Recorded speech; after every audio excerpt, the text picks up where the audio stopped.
So, Barb, with the rates still going higher, there are fewer buyers that can afford a home right now.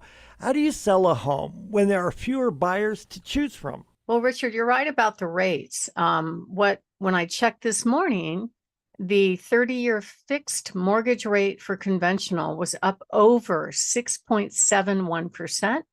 VA government loans are about 6.3 to 6.35%. And what we're seeing is an opposite reaction to the buyer demand. Buyers buy on payment and on affordability.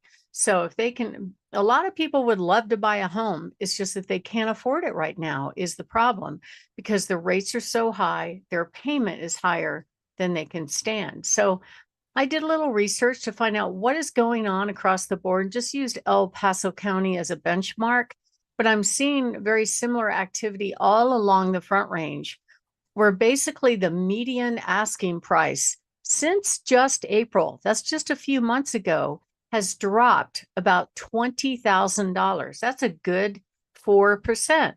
At the same time, the number of available homes called inventory has gone up. And it kind of translates to the number of sales that are happening right now.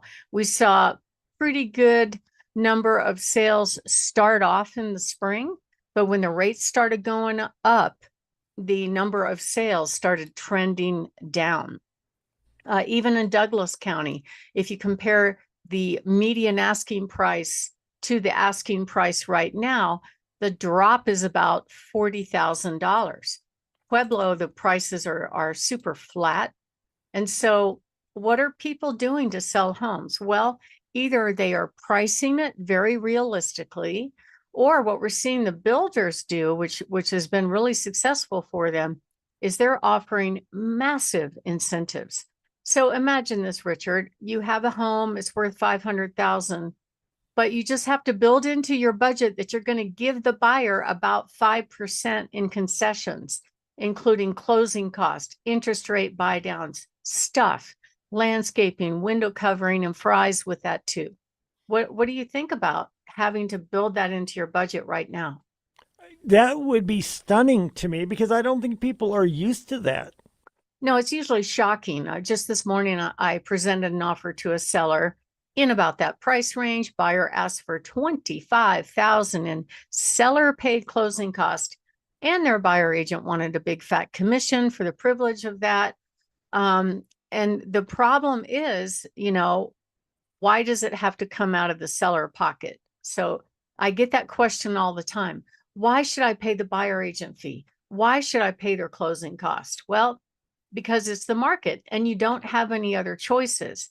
At least they're coming close to paying your price. And a lot of people will factor everything in. Did they ask for a lower price? How much commission do they want for their agent? What do they want for closing cost? And it reduces the amount of money that they're going to take away from the sale. But I will tell you that if you don't do that right now in this market, your house is going to sit on the market. You're going to watch the prices slowly, gradually, even more faster as we go into the fall, drop like an elevator. And later down the road, when you haven't caught that fish, that ready, willing, and able buyer, you're going to net less money. So when you're in a declining market, there's a way to do it and there's a way to not do it. Most people do it the wrong way. So what I'm seeing in the builders is they're just offering up concessions. Oh, sure, we'll buy down your interest rate. We'll give you free landscaping, free window coverings, a garage door opener, and a refrigerator, washer, dryer. How do you like that? And the buyers are like, sure, I'm in. So that's starting to populate over to the existing resale market where the buyers are asking for personal property. The buyers are asking for massive concessions. I have one closing this week where the buyer basically presented a bunch of different repair requests that totaled about $200,000. So it was probably about a third of the cost of the home. But they said, okay, don't worry, seller. We're not going to ask you for that much. We're just going to ask for 22 repair items and give us 30,000 in cash and we'll go fix whatever we want to fix ourselves.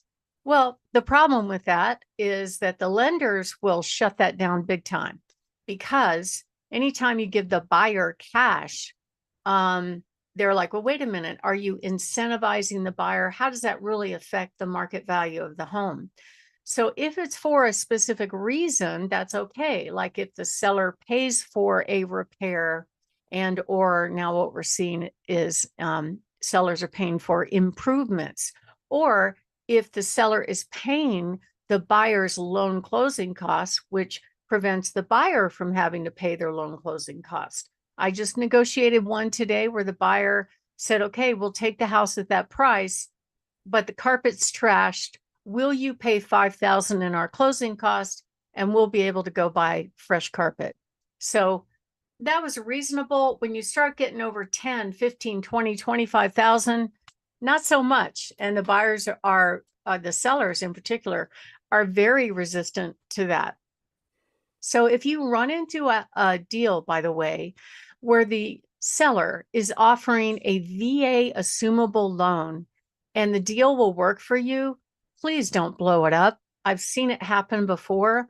A lot of these veterans right now, and a lot of people in general, are sitting on very, very low interest rates. We have a 3% rate. They're calling that the golden handcuffs. Now, if that home seller has a VA loan, all VA loans are assumable, and you don't have to be a veteran to assume that VA loan. So you compare a 2.5% interest rate to the current rates, which are over 6.5.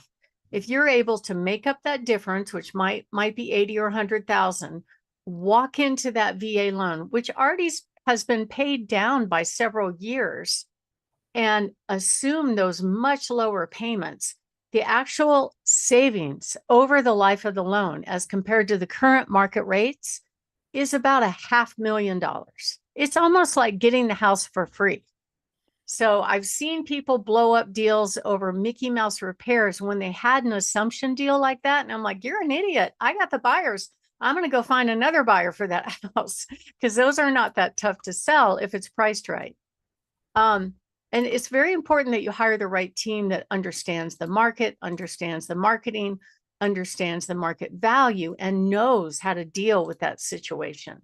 My name is Barb Schlinker. I'm the broker owner of Your Home Sold Guaranteed Realty and the host of this show, Your Real Estate Voice. We're talking about how do you sell a home in a competitive market. And when we come back, we're going to touch on some great strategies that will help you sell your home in a market where the prices are declining. Richard? Richard Randall, Barb, we're discussing how to get a house sold in a very competitive market. So, what should home sellers expect and do in a unique situation like this? Well, just to set the stage, I've been doing this 30 years now, Richard, and I've watched the market values. Typically in a normal, balanced market, the prices go up. Probably in this market, it's been anywhere from 3 to 5% per year. There were, of course, a lot of bumps in those roads. 9/11 was a kind of pause bump. And then when we got to the meltdown in 2008, it dropped about 25%. Prices went way down. It was also government intervention. There were a lot of weird things going on then.